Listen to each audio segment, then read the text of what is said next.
So imagine you're packing for an intense wilderness survival trip. You're laying out all your gear on the floor, and instead of grabbing a water bottle, a heavy coat, and a fire starter, you just carefully pack this perfectly tailored, incredibly expensive tuxedo. Right. It sounds completely absurd, right? But according to the source material we're diving into today, millions of us do the exact financial equivalent of this, like every single day. Yeah, we completely prioritize the financial tuxedo over the financial toothbrush. And honestly, we usually don't even realize we're doing it. Yeah. And that happens because, well, the way society talks about money is just suffocated by all this jargon. We get lost in complex spreadsheets and asset allocations, and we just completely lose sight of the really basic everyday mechanics of what money actually is. Exactly. So today, our mission is to strip all of that noise away. Mm, We're looking at a really beautiful foundational guide on budgeting and saving.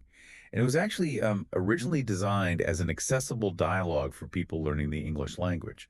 right. And I mean, that context is what makes this specific source so powerful. When you design a financial guide for language learners, you are forced to throw out all that complicated vocabulary.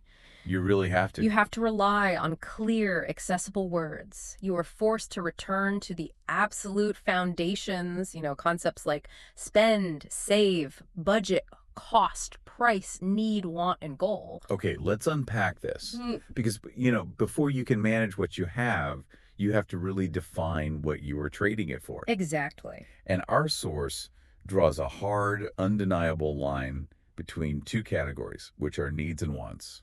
And I mean, on paper, the distinction seems really obvious. A need is an absolute survival requirement. Right. We are talking about things like shelter, basic food, and clean water. A want, on the other hand, is an enhancement. It's a new video game, a nice vacation, or, a designer jacket. Yeah, the old coat in your closet fulfills the basic need for warmth. Exact. The new expensive leather jacket is entirely a want. Yes. But let's look at how that plays out in reality, because that line gets blurry almost immediately. Oh, it really does. Like, think about an everyday habit. Say someone works a really grueling, high-stress job. They might genuinely feel like they need that premium $5 coffee from the cafe just to get through the day. Right. They see it as survival. Exactly. But aren't some wants disguised as needs? How do we honestly tell the difference in the moment? What's fascinating here is that recognizing this difference is really the psychological first step to financial control. It's not about never having wants, right? Okay. It's about radical honesty with yourself. The danger isn't the coffee itself. The danger is the habit we build around it. Oh, I see. When you buy that premium coffee 5 days a week, your brain stops processing it as an active choice. Hmm. It just files it under necessary routine. So it completely bypasses our critical thinking. Like the action just becomes automatic. Precisely. I mean, a basic cup of coffee from your own kitchen, that meets the baseline need for caffeine, the expensive cafe trip that is the want. Right, right. And acknowledging that isn't about punishing yourself. It's simply about honesty.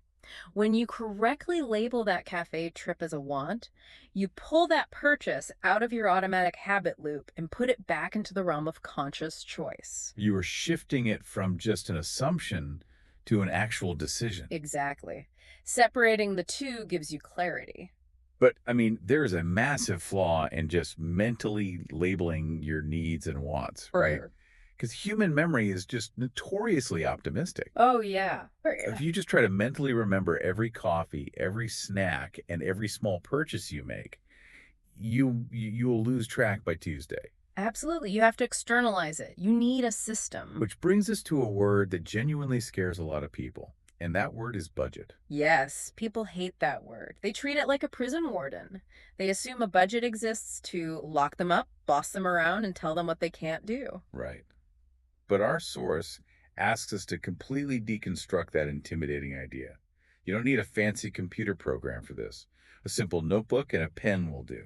Yeah, the guide is so straightforward here. You just open the notebook and you make two columns. On one side, money in, which is basically just your monthly salary. Uh-huh. And on the other side, money out, which is everything you spend. Things like rent, food, and bus tickets. But the catch, according to the source, is that for one entire month, you have to track everything. Everything. Even a $3 coffee or a small chocolate bar. Yes, without exception. Here's where it gets really interesting, though, because practically speaking, those tiny daily purchases secretly add up to massive amounts over a month. They really do. And this reframes the whole idea of the budget. Like the source's analogy points out, a budget is just a map. A map. I like that. Yeah, it doesn't boss you around or tell you what to do. It simply gives you information on where your money is actually going. Right. A map doesn't judge you for taking a wrong turn. It just shows you exactly where you currently are. Exactly. When you look at that money out map after 30 days, the invisible becomes visible. You see your actual baseline for survival, and you see the heavyweight of your everyday wants. Okay, so you have this map. You see where the money is going. Now, how do we actively change our route to save money? Well, the most effective place to change our route is by targeting that wants list. You can't easily negotiate your rent down, but you absolutely have control over those daily habits. Right. And our source material offers some really practical interventions here, like making coffee at home instead of buying it out, or skipping expensive restaurant takeout when you're just tired after work. Oh, yeah, the guide highlights a really specific tip for that, right? Cook once, eat twice. Yes. It is such a simple, brilliant strategy. You make dinner at home, but you intentionally cook extra so you have lunch for the next day. Which completely saves you money on lunch. Exactly. And it protects you from yourself. Yeah. Because at 5 o'clock in the evening after a long workday, you're tired. Oh, your willpower is entirely gone. Yeah, so you remove the decision completely by cooking extra. Right. Now, that concept of protecting yourself from your environment becomes even more crucial when we talk about where we actually buy our needs. The supermarket. Oh, the supermarket is a trap. It totally is. The source insists that before you go, you have to make a list of needs, like milk, bread, and eggs. Because going to the supermarket without a list, it's basically like wandering into a casino. That is a perfect analogy. Right. The environment is literally designed to distract you and take your money. It's full of big bags of cookies and extra ice cream. The list is your armor. It really is.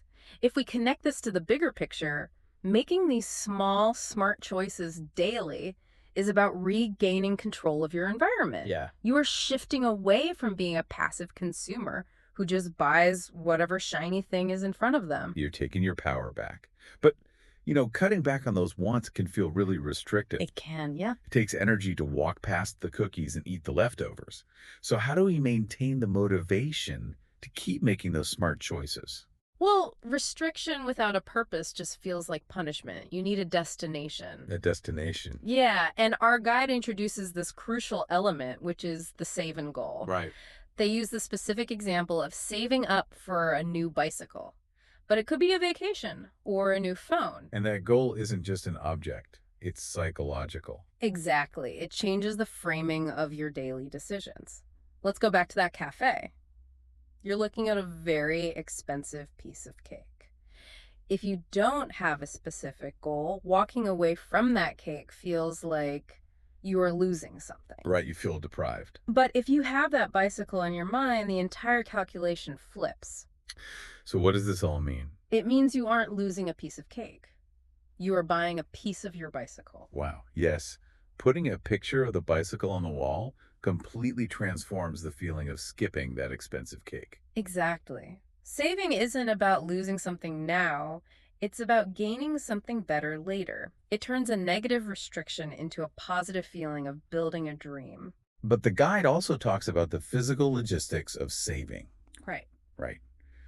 Because visualizing the goal isn't quite enough. Right. You have to physically protect that progress. The guide recommends opening a separate savings bank account. So the money isn't just spent by accident. Yes. If you leave it in your main account, you'll just spend it.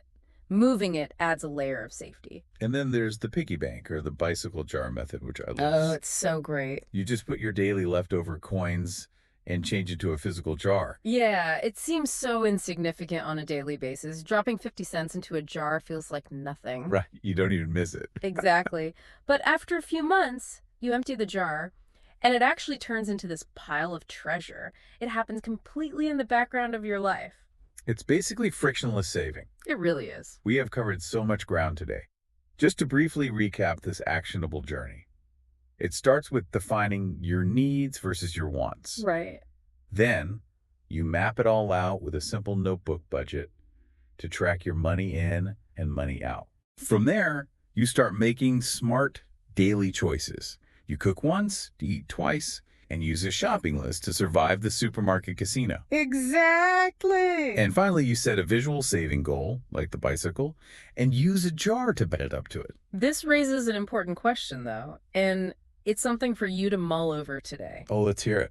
If a budget is a map of your money, it's also a map of your priorities. Oh, wow. So if a stranger looked at your money out list right now, what would they assume your biggest goals in life are?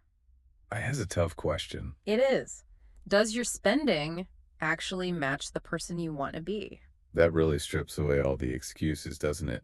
It shows us what we actually value in practice. It really does. It's all right there on the page. Well, that is a profound thought to end on. We want to thank you so much for joining us on this deep dive. Yes, thank you. We encourage you to grab a notebook, take that first simple step today, and start mapping out your actual priorities. See you next time.